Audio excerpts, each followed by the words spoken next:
So I'm sitting here. One of the things that we do during a Māori funeral, we have 3 days after they die we bring their body home.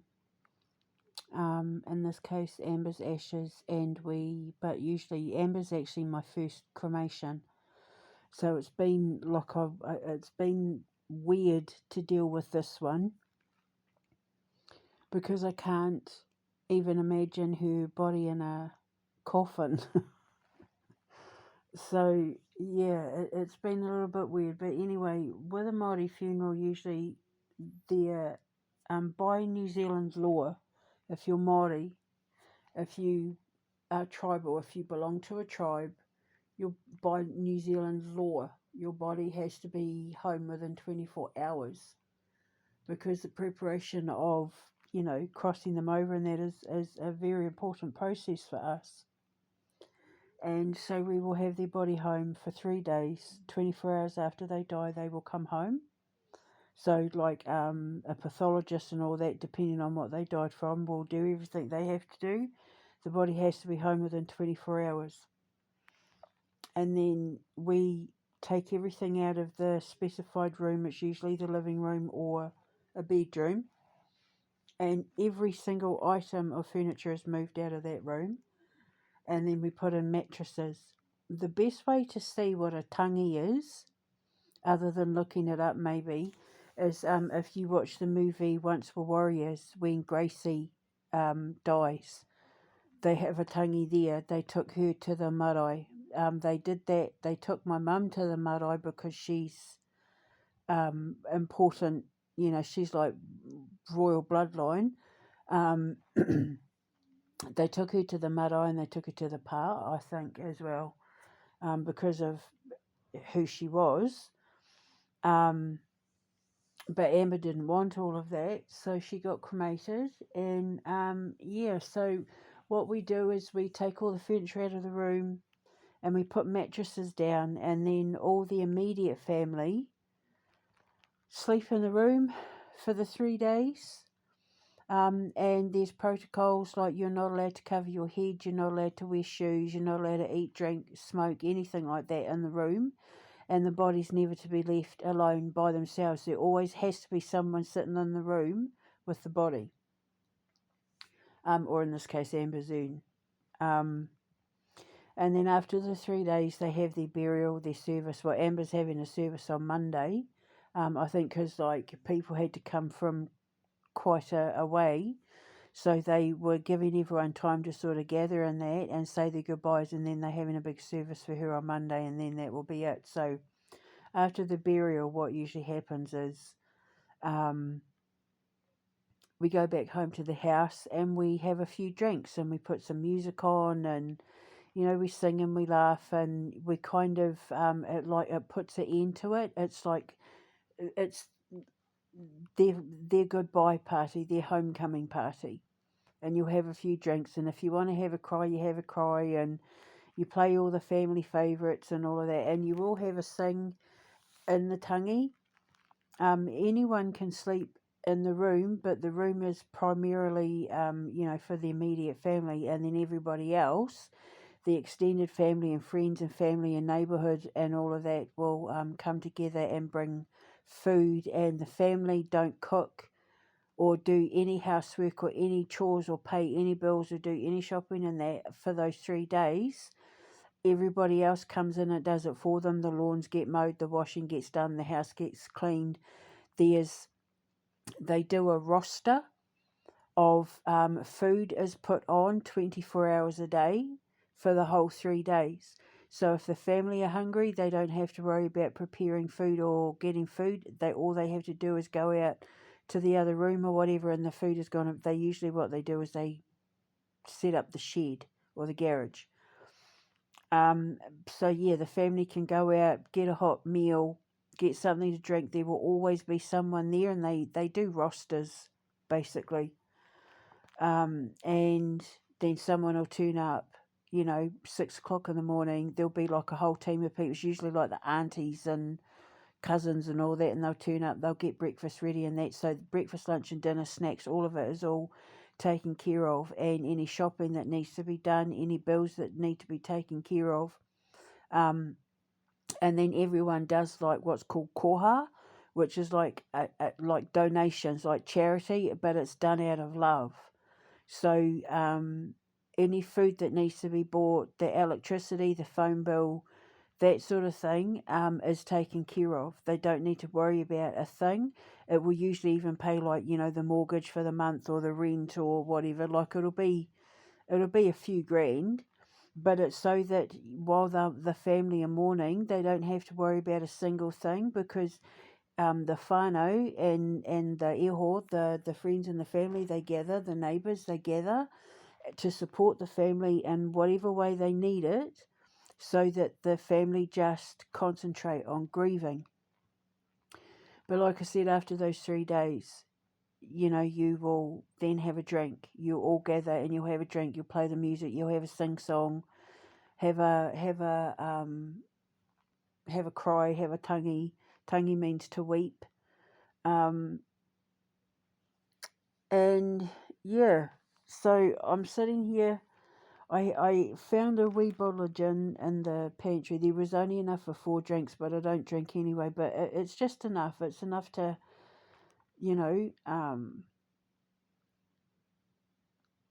wet the soil, so to speak, for her, because it's what she would have wanted. She would have said, well, we did discuss having a drink for her, so I said, but I said I'd wait until I got home to Auntie Erin and that, so I said we'd have a karaoke and a celebration and all of that. So I'm sitting here just thinking about my past, because you do, when you have a tangi, you sit and you don't just think about their life, you think about your relationship with them, and then you think about your life, because obviously you're dealing with mortality, and when you're dealing with someone who died as young as what Amber was, it really makes you think long and hard about, like, am I heading in the right direction? Am I doing the right thing? Have I made the right choices about my future? Like, am I happy? Am I around the people I love? Like, if I died tomorrow, would I have any regrets? Would I, wish I'd done things? Like, will people mourn me? Mourn me. And if they mourn me, people are going to say, oh, she's had more than 4 drinks. I swear to God, I've only had 4 drinks. And I've been, my tongue's been like this for the last couple of days. Just bear with me. So yeah, memento mori, like when you lose someone, it makes you contemplate your own fate. But when it's someone who still she lived less than she had longer to live. She should have lived to like 100, and she died at 42. And so it makes you think. And then, of course, so I'm sitting here and I'm talking to her about my plans for the future. And because that's what you do, you'll sit and you'll talk to the body, but you get, you'll touch it, you stroke it, you sleep in the same room with it, because you don't want them to be scared. Because even if they prepare for their death like Amber did, death is shocking. And when your soul is removed from your body and you're sitting there looking over your body for 3 days, and watching everyone cry and stuff, like, you wanna see that you meant something to these people, and you want them to represent and stuff. So it can be a shock to the system depending on how they died, and because they don't necessarily want to leave straight away, because they want to make sure that everybody's taken care of, even though they'll be in the light, even though they'll be in heaven, whatever you believe, even though they'll be out in the universe. She became a star, in the Cygnus constellation, the Amber Diamond. You can look her up. She's got a number and everything to look up. You can look her up. She's a real star. Look through your telescope or on the interwebs and wave and say, hi, Amby. Auntie Debbie said hi. Because you can actually look her up online. If you've got a telescope or an online thing, like her coordinates and that are all on my Instagram and X and that, so you can look up her coordinates and then wave and say hi to my girl. And then if you look up to the Star of Behennis, my coordinates are on my Instagram and that as well. So yeah, I look like a house and she looks like a swan flying towards the front door. So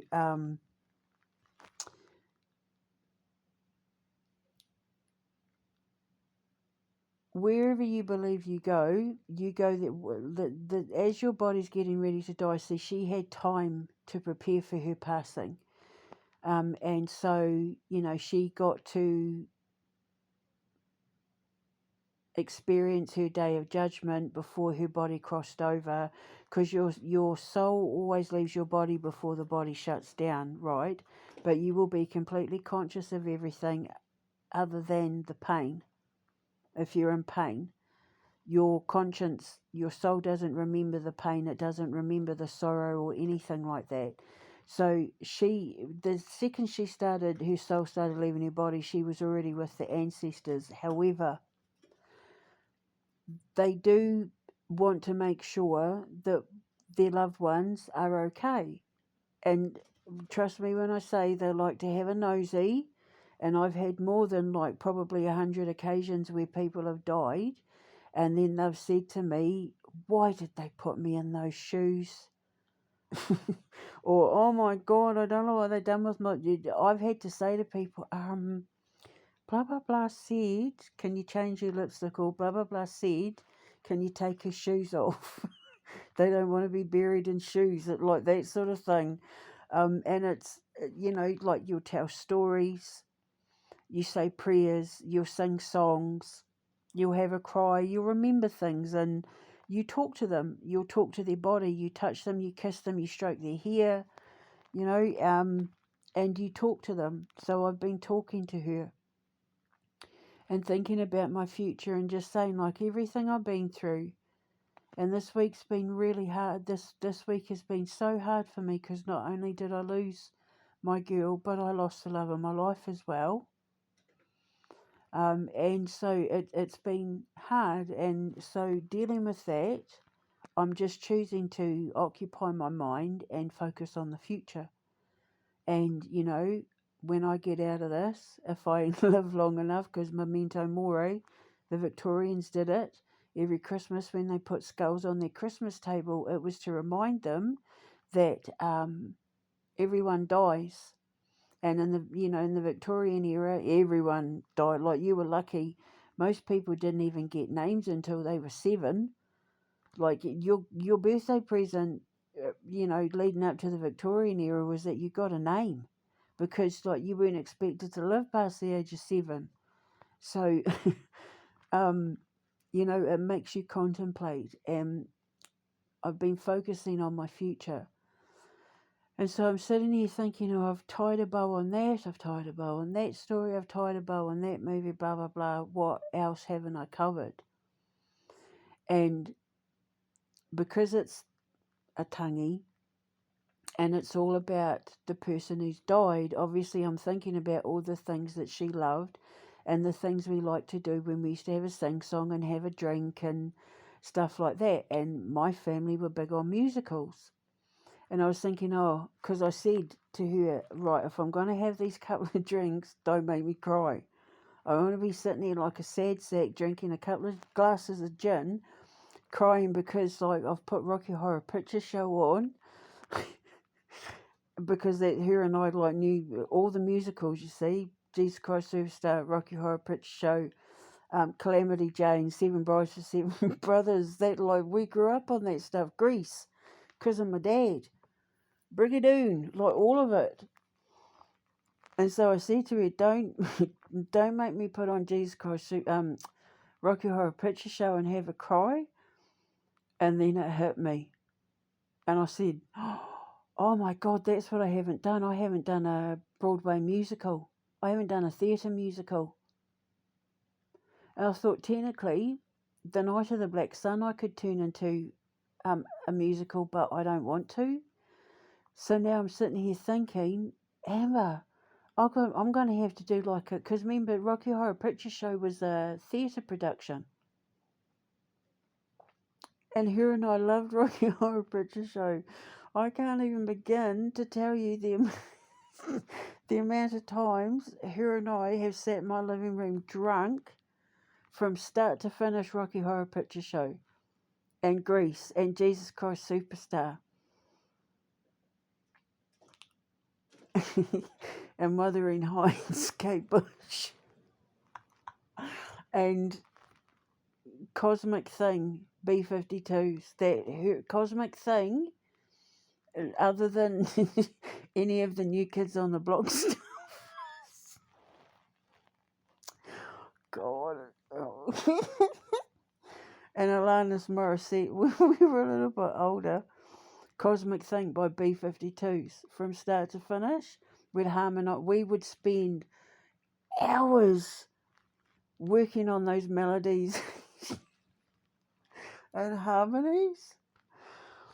But I'm sitting here, even though I've got Dork the musical, there's a lot of acting, and the Night of the Black Sun is all musical, but that's a radio production.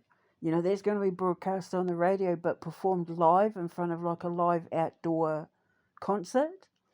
But I haven't come up with, see, Message in a Bottle can be translated onto the stage as a ballet. I'd like to turn that into a ballet. And The Rise of the Dragon Queen could be turned into a theatre production as well. But I haven't actually written a theatre production that would be, you know, like out on Broadway, or, you know, in your local, what do you call it, theatre production. So now I'm thinking I've got to write a musical. I've got to write a musical that we can perform in the theatre, because that's one of the things I want to build. I want to look for the furniture and all of that in a theatre that's going to be knocked down, and take all the stuff out of it and, you know, rebuild it at the foundation. And it will double as a cinema. So now I'm thinking I've got to write a musical.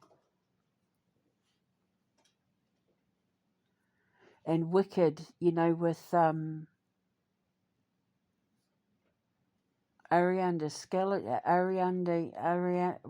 Ariana Skeletor.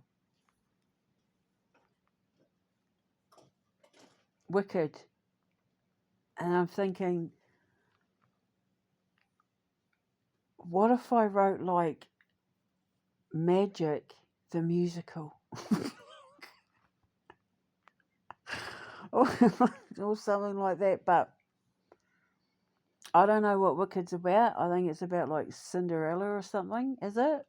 But I'm thinking, like, what if I did one that tells a story about a young girl that finds out she's a witch, and she has to learn to control her wand, and maybe her wand is like a talking wand or something, and I don't know, she's got to train her wand, or I don't know. I'm just thinking, I've got to do a musical for Broadway, our version of Broadway.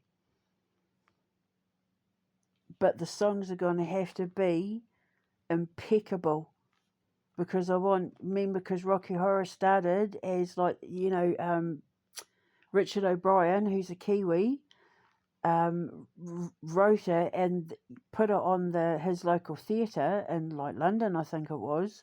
And the songs are iconic. Like, Rocky Horror Picture Show is iconic. So I'm going to need to work with musicians who are, and lyricists and that, who are of that quality. Probably the Vanta Black. Oh, I was going to say Vanta Black. The Night of the Black Sun. Like, because I want I want the songs to that to go down in history, like War of the Worlds and all of that. War of the Worlds was another one. That's because of my dad. And yeah, so I'm gonna have to do I've got to sit here and write. So now the next few videos will be like, I've got it.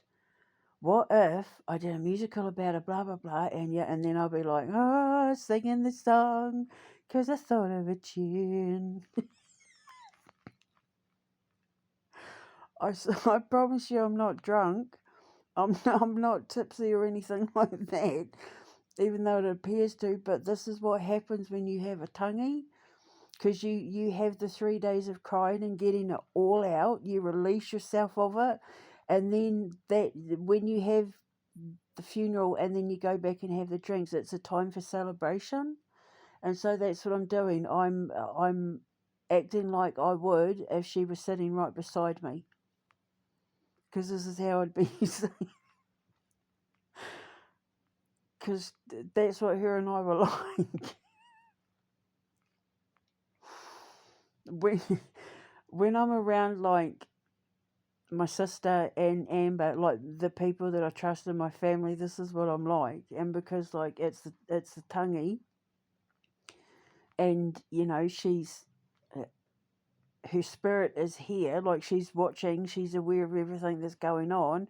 You talk to them like they're sitting there right beside you, and so that's what I'm doing, which is really weird because I'm used to having a body laid out right in front of me, so I have to kind of not imagine that she's a dead body out in front of me, but I've got a photo of her urn, so it's like I'm talking to her urn. And so I'm saying, oh, I'm going to have to do a musical, and then, oh, I'll write one about her. What if I do it where she's like, because she loves this sort of stuff. She's always been interested, but it's not anything that she like fully immersed herself in.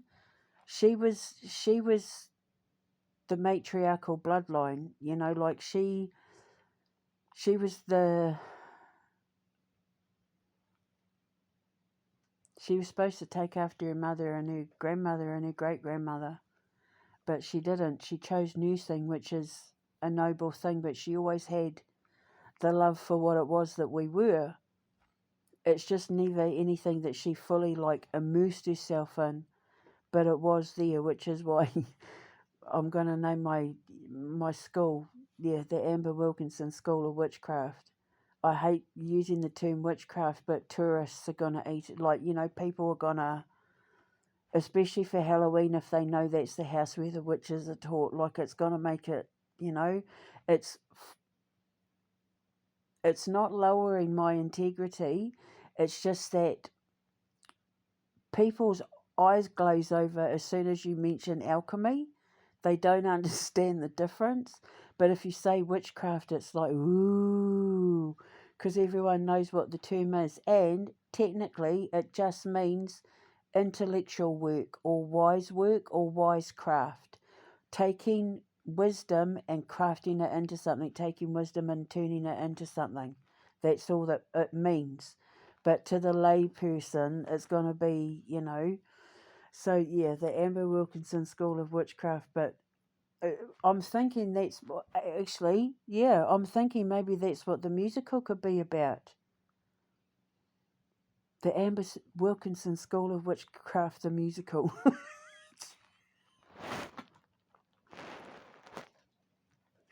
It's a mouthful, but it needs to be catchy like Rocky Horror Picture Show. I'll think of it, but I'm putting it out into the ethers. So then we'll need kids in that want to work on Broadway and want to work in theatre, and theatre kids, and do jazz hands, and I'm going to need a theatre producer, theatre director, theatre producer. I'm going to need someone that can, like we're going to need like the music and the lighting and set designers and all that. But oh my God, I think we can do it. What do you think, Amber? I think we can do it. I just need to come up with a name and I need to come up with a story. But it's going to be a musical based around the School of Witchcraft. Maybe that's what I should call it. The School of Witchcraft.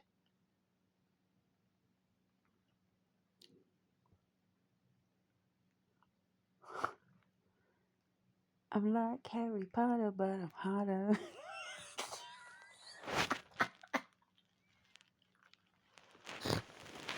Because remember, she's Amber Diamond in the Art of Creation. She's the cosmic weather girl and meteorologist. And her tagline for the news network is men learn because she's hot. Because she's a bombshell. But when she talks, science comes out. The School of Witchcraft. What do you reckon? The School of Witchcraft. If that doesn't stick, I'll think of something. So just bear with me and stay tuned. See, the way Māori people grieve is so much better than how anyone else does it in the world. I'm telling you now. That's why I want to invest in a whariwari, a mourning house.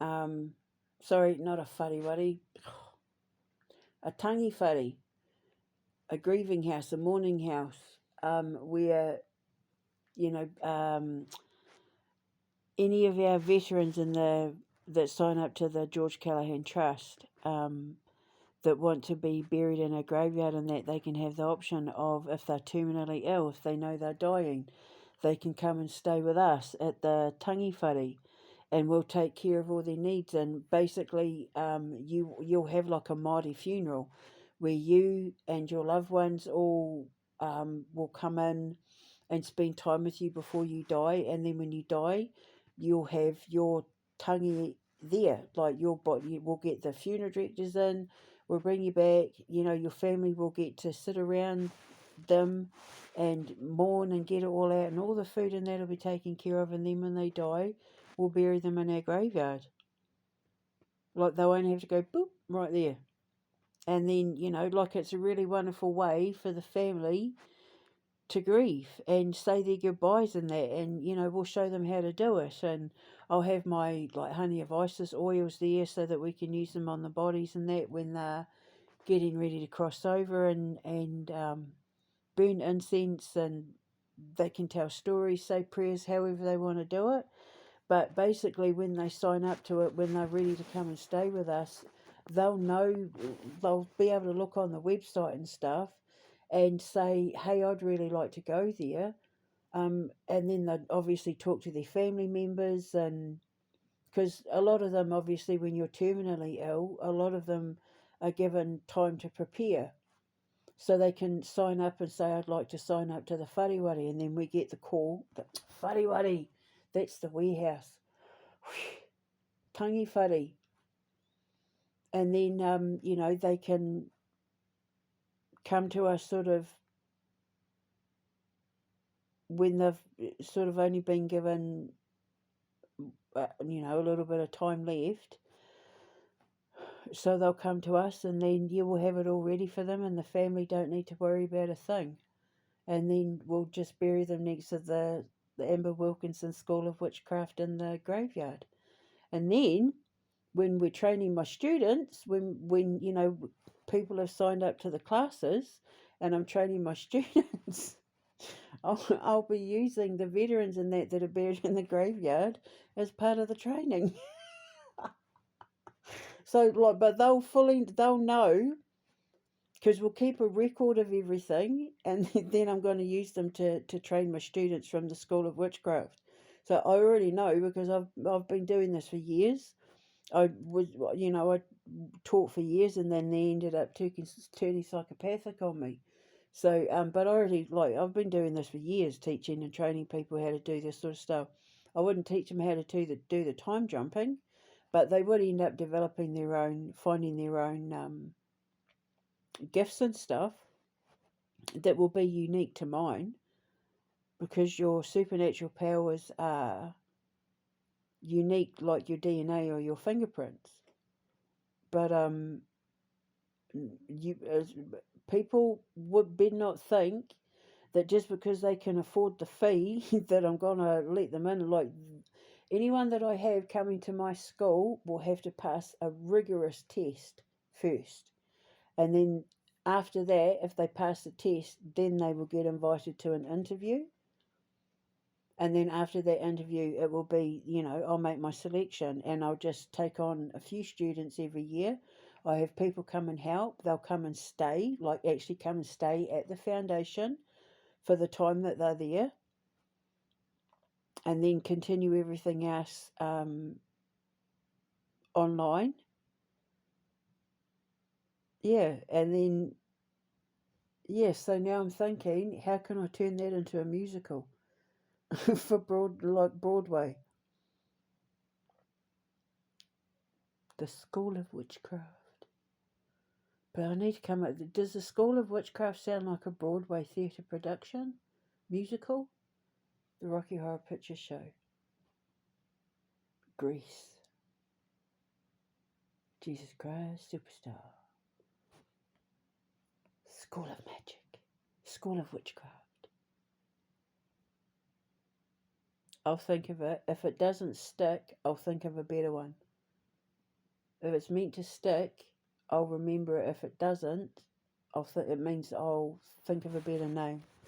So now I get to come up with a theatre Broadway musical. And I want it to be good. It's not going to be the sort of stuff that they put on at high school. Like, this is going to be like, I want it to be legendary, just like the Night of the Black Sun. I want people to be coming to these musicals in like 30, 40, 50 years' time. I want them to be cult classics where they dress up as their favourite characters and they know the songs word for word, and then they come to the park and they sing those songs. Or they come to the theatre and they sing those songs dressed up as their favourite characters. That's what I'm aiming for.